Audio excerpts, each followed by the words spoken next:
I'm curious what you think of this. My brother is a property owner. Through working, he's come to own 4 or 5 houses. He's 28. He's done well. And you could say on paper that he's a millionaire. On paper. Yeah, he's got the assets. His life is not like a millionaire. He's budgeting and scraping by almost as if I am right now. He's got 2 kids, a wife. He built a home that he's living in now. Things are tight. He doesn't have play money, even though he's on paper a millionaire. Without selling all of his assets, he's still paycheck to paycheck in terms of the budget is tight every month. If you told him, we're gonna start paying everyone else $1,000 a month and people like you who have a lot of money are gonna pay for it, he would be like, that's bullshit. That's dumb. I worked for my money. I'm a millionaire because I did everything right, plus a little bit of luck, don't get me wrong. Why would they get money and I don't? 2 things I'd say to your brother.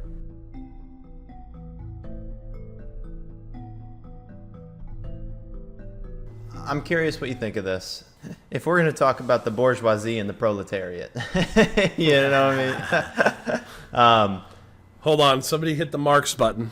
Dude, where's it at? I'll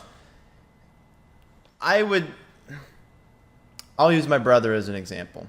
My brother is a property owner. He owns 4 or 5 houses that he rents to people. He's a landlord. Yeah. He's 28, and we grew up. I would say we grew up privileged in terms of our parents had enough money to provide every single necessity for us that we needed, healthcare, food, everything. But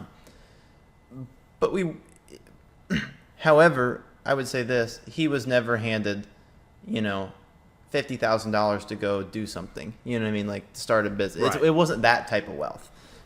He's not like in a Donald Trump position. Right. Right. A small loan of $1 million. But even in more, we weren't ever like loaned a ton of money to go, okay, now you get to go start a business and you start from 20 levels higher than most people. So he basically, after, moving out, he's on his own. And through working, and he's come to own 4 or 5 houses. He's 28, He's done well. And you could say on paper that he's a millionaire, on paper. Yeah, he's got the assets. Yeah.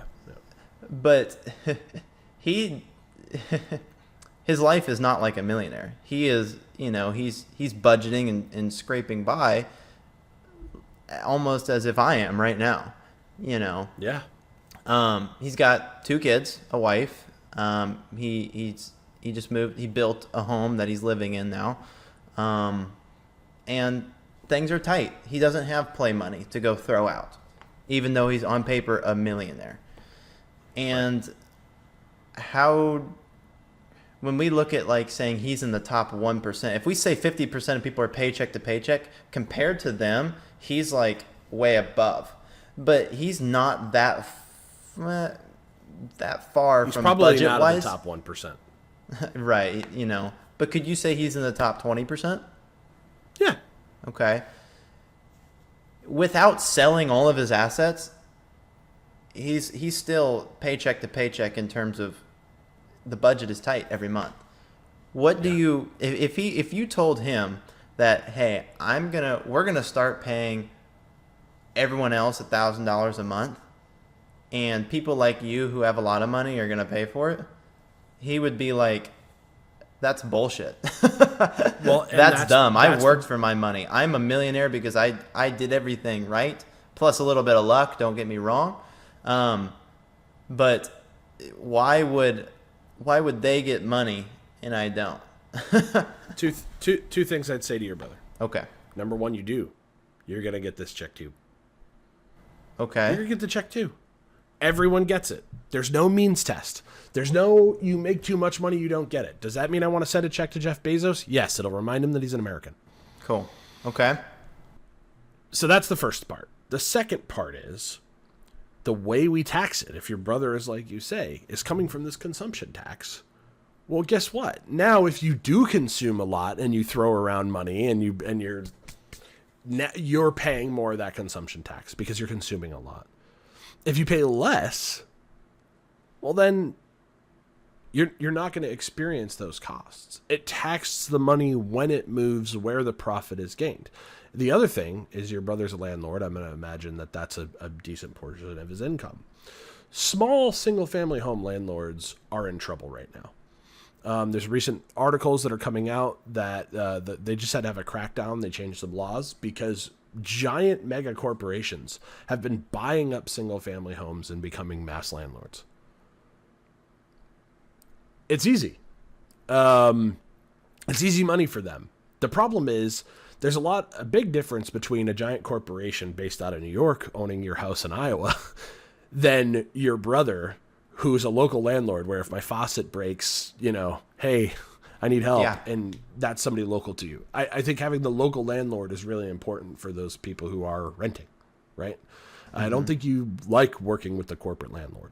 No, they're awful. So that's already a problem.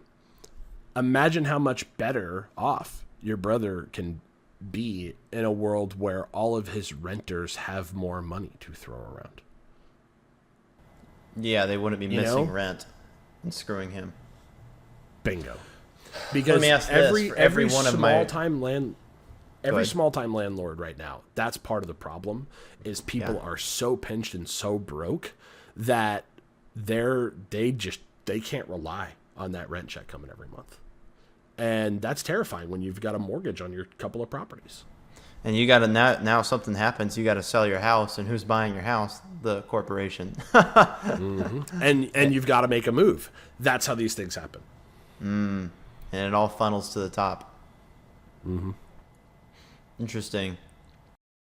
Let me ask this. For every one of my brother, if my brother's in the top 20%, then there's 4 people to my brother. And those 4 people get $1,000, and my brother gets $1,000. Well, that's $5,000 total, and my brother got $1,000 of it, and the other 4 people got the other $4,000. Well, sure. if you cancel it out, that's an extra $3,000. That's, he would argue, where's that other $3,000 come from? Like one person gets $1,000, I get $1,000, perfect, we're even. But if $3,000 more come to somebody else, does that extra $3,000 come out of my taxes too? So I'm not actually getting $1,000, I'm actually losing, $1,000 a month or $800 a month. So I want to linger on the value-added tax for a second, just so everybody can understand and plant a flag where everybody can see it, right? Okay. The idea is tax money when profit is earned, right? It's kind of a sales tax, but it's on a sales tax even on business-to-business transactions, right? Mm-hmm. So, number one, the percentage would be flat across the whole economy. And if you think this sounds far-fetched, there are a number of European countries that already have a value-added tax, some of them at 20%. Wow. I think Germany does. Which also, the question of if you put this tax in, wouldn't people just leave the country and take their money elsewhere? Well, there's still tons of billionaires doing business in Denmark and Sweden, and Sweden actually has more billionaires per capita than the United States, despite having effectively a 51% effective tax rate on the average person. So they pay way higher in taxes, and they have more billionaires. Why do they? You could say there's the retort. Why are they there though? Is it just because they're patriotic? They like the country, they want to stay there, or? It turns out when you have a good economy that works for everyone, not just a small group of people. Quite frankly, billionaires are stupid. They're literally destroying the thing they think they're trying to save.